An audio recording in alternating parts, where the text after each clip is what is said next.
దిగజారి మాట్లాడే విధంగా చేస్తే అతని కంట్లో పడతా కావచ్చు ఇప్పుడు నేను అని ఒక ఉద్దేశంతో నోటికి వచ్చినట్టు తిడుతుండు. ఎందుకంటే వాడు చిన్న బాజుడు ఫస్ట్ స్టేషన్లో ఉన్నాడు. ఎందుకు ఫస్ట్ స్టేషన్లో ఉన్నాడు? మన సీఎం రమేష్ గారు బీజేపీ ఎంపీ 3 రోజుల క్రితం ఏం చెప్పిండ్రు?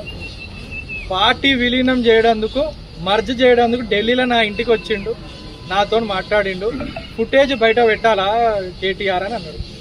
మేము అడుగుతున్నాం,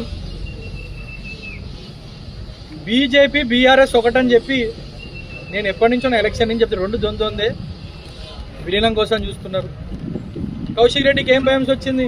ఈటల రాజేందర్ ఇటు వస్తే మరి నా పరిస్థితి ఏందని చెప్పి బండి సంజయ్తోని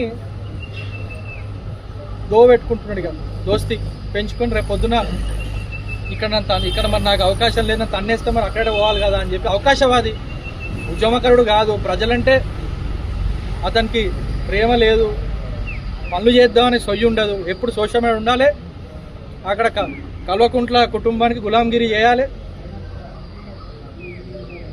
దానికోసం పిచ్చిగా అద్దు హల్పు లేకుండా నోటికొచ్చినట్టు ఎంత వస్తే అంత మాట్లాడితే సహించేది లేదు. కౌశిక్ రెడ్డి, నువ్వు ఒక ఆటలు అట్టుపండులు అంటాడు.